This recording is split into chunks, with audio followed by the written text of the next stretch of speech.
Hello internet, thank you for coming back to visit my channel. This week is a bit different. I did a weekly vlog, which is way harder than people tell you it will be. I wanted to talk to you today about the struggle of doing a thing that you love and want to do for a career whilst juggling a full-time job.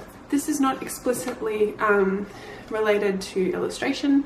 You might be a chef, you might be a painter, you might be a musician, you might be a writer, you might be whatever you want to be. That's fine. I personally am an illustrator and I want to do that for the rest of my life because I just know that that's the thing that satisfies me the most.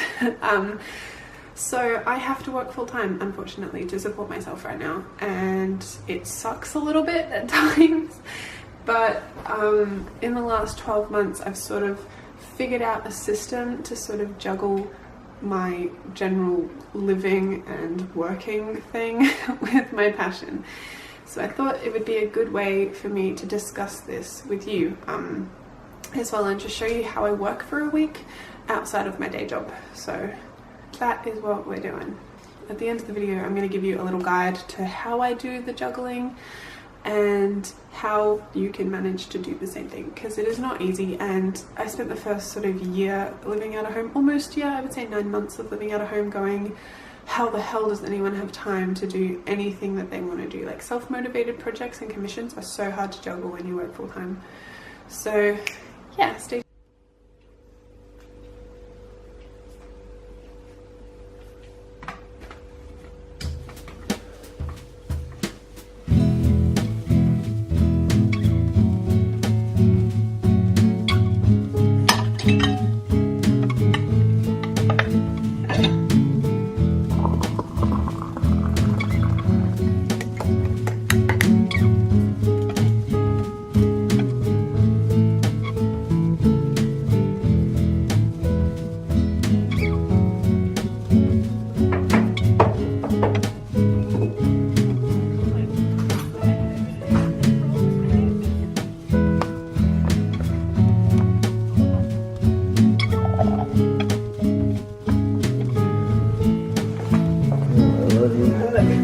Let's see tonight.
Gromit!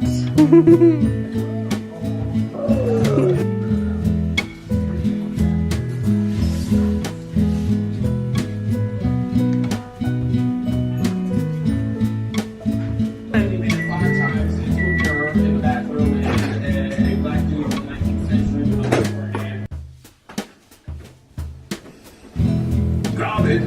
Huh? Can I take your garbage?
Try that. That's okay. That's cool. You got a pet. What'd you name it? Weirdo. LaFonda. Do you have one you can put it on? I draw too. We looked at my Jinkies, you idiot. Be quiet, people.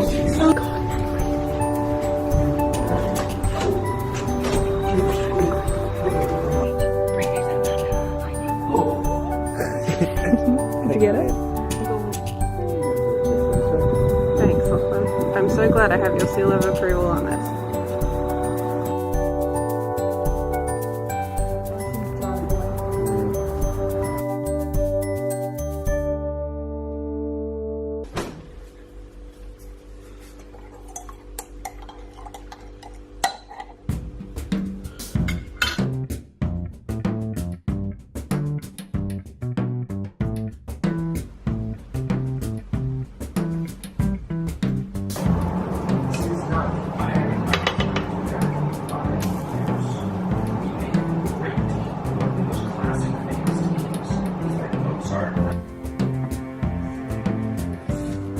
The year before that, I also What does that mean? And before that, I was okay. What I want to hear.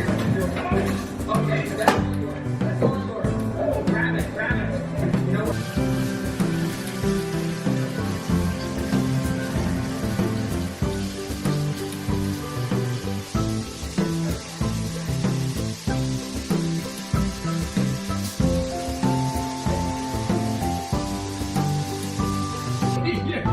You are, you're like the new and improved Pam.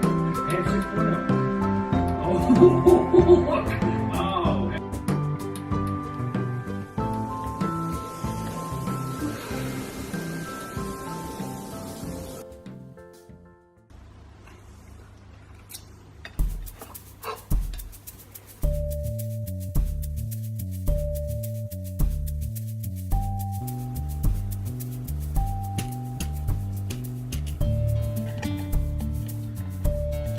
I just want to have like a little text saying this is we're at the beach. Didn't film much because water and death.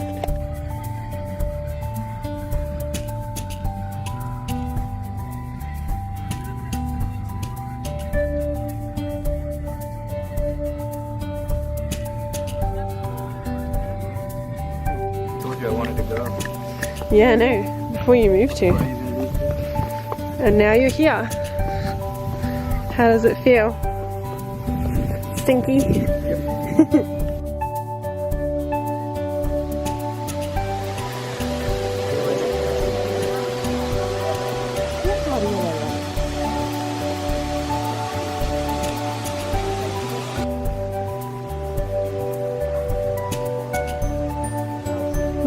You should come and see this.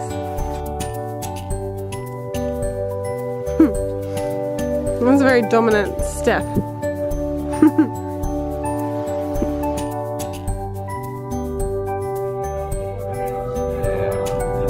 can't even hardly see him out there.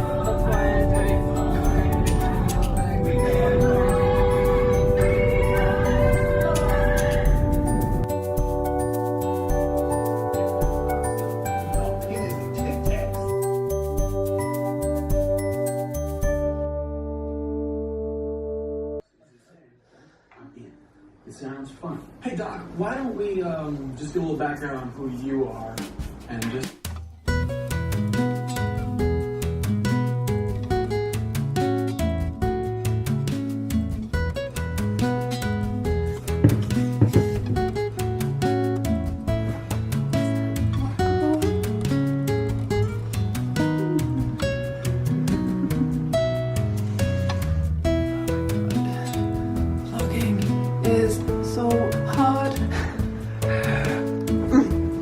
Done.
West Side Market. So I thought the best way to start this is to tell you the pros and the cons of having a job. I have been doing freelance illustration work for about 3 years now, and for 2 of those years I worked casually, and then this year, sort of the last 12 months, a bit longer, I've been working full-time. The thing about working casually is you have a lot more free time to do the thing that you enjoy, and that means your projects are a lot quicker, you have a lot more dedication to that thing you love to do, but you also might be living with your parents like I was. In my case, I was basically paying rent, my phone bill and fuel for my car. That was it. And then I moved out and I got a 9-to-5 job, and that was so much harder to comprehend doing the thing I care about with. It's such a juggle. So the pros of having a full-time job is that there is financial stability, which if you're living out of home is vital. Like, I cannot stress that enough. You need money to survive, unfortunately. You will be clothed, you'll have food, you know, you need all that stuff. The cons of having a full-time job is that you might not enjoy that full-time job. So in my case, I definitely have days where I hate my job and I would much rather be illustrating, and I'm like, oh, screw the man, this is bullshit. And you might feel like you have less creative freedom or inspiration. Like, when you're not working full-time, you have a lot more opportunity to go out and see and do things, and if you're in a 9-to-5 job like me, you feel like you stare at a screen under fluorescent lights constantly. That can be really hard. And the other thing is you just generally have less time to do the thing you care about. That was the thing I struggled with the most, and I think I'm just coming out of dealing with that now. So, by the way, sorry about the fan. It's so hot here in Australia, in case you can't tell by my sunburn.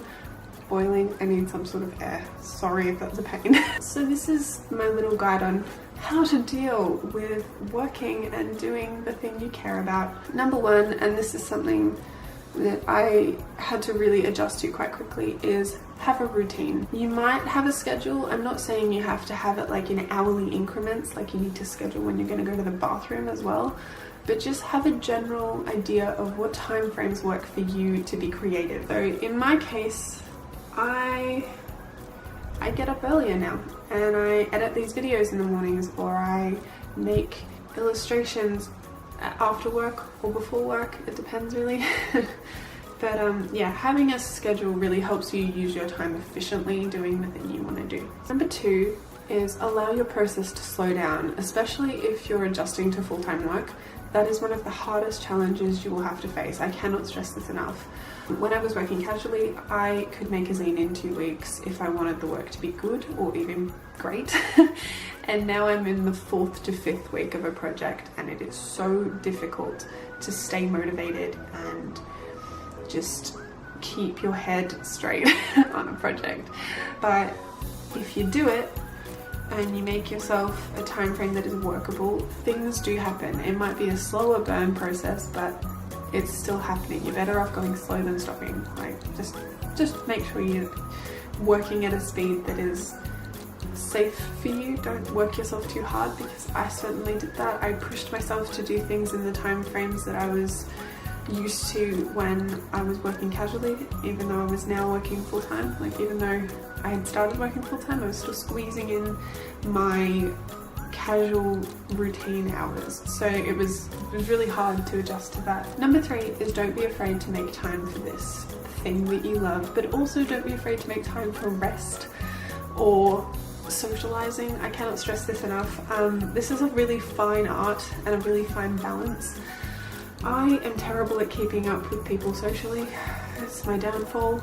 I accept that, and I really wish I was better at it. Making time for the thing you love, so in my case that means getting up at 5:30 in the morning and doing the thing. I edit these videos at 5:30 in the morning, I illustrate things at 5:30 in the morning, and then when I come home, it's my time to just eat, relax, sleep, or catch up with people. A lot of the time I catch up with people in the evenings, because that way I can see someone and not worry about my work, because I'm going to get up in the morning and do it anyway, and it just works for me. I'm an early bird, I'm a morning person. Another way of looking at it is, if you're going somewhere and you like filming videos, make it like a thing out of that, make that an event. Going out and taking your camera with you is a great way to use your time efficiently and enjoy the thing you love doing. Number four is get used to being a little bit more critical of your work, especially if you're working at a slower pace or you're adjusting to working at a slower pace, being honest with yourself is so important. I look at a lot of the work I did last year and I was like, this is great, yep, I did a drawing, I ticked that off the list, but realistically I wasn't doing work I was proud of. And I think if I had just taken a step back and said, be honest with yourself, be a little bit critical here, is this the level of work you want to be achieving? I would have probably been like, no, I'm not proud of that. I did it, it was quick, and it was about the same pace that I usually did my work. It's okay to slow down, it is okay to not like your work. It is an adjustment. Taking the time and realizing where you're falling through with your work and where you want to be with your work is a very difficult thing, but it's also a really important thing. Like taking the time to look at something and go, okay, I didn't quite get where I wanted to go with that. How do I get there is so important. Be a critic to an extent. Don't be crazy critical of yourself because you'll never get anything done. Final thing is point number 5, and that is, if you can and you're in the position where you're lucky enough, find a job that won't mentally drain you. I've heard a lot of artists talk about this and a lot of illustrators. In my case, that's what I did. I used to work at a supermarket and I'd be on my feet for 9 to 11 hours, and then I would come home at 9 o'clock at night and I would be shitty as all hell because I was wearing dodgy shoes and I was talking to 15-year-olds the whole time and doing customer service, and as someone who was quite introverted, that was exhausting, mentally and physically. Whereas now I sit at a reception desk and answer phones, so by the time I get home I'm still quite mentally okay. I'm also just a little bit drained from like talking to people, but it also means I can kind of sneak in some illustration work on a quiet day and no one knows, so it's great. It might be a night out and you'll find you get home from a shift and you're just like, yeah, now I can spend the next 6 hours writing a song. That's great. If that's how you work, fantastic. I hope this video has been helpful to you.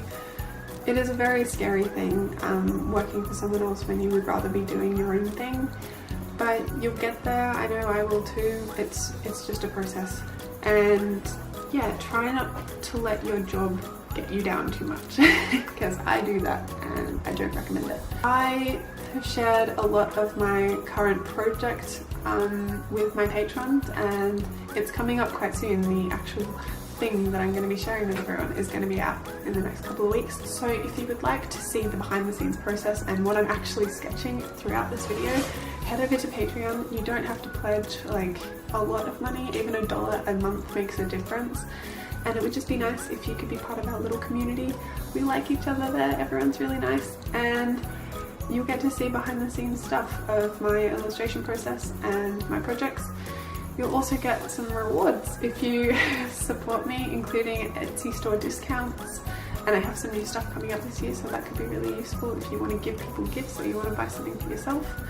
There's also sketchbook tours, Q&As, and paintings. You might even get an original painting if you decide you want to join our little community. So yeah, I'm fun. Once again, thank you for watching, and I will see you guys next week for a new video.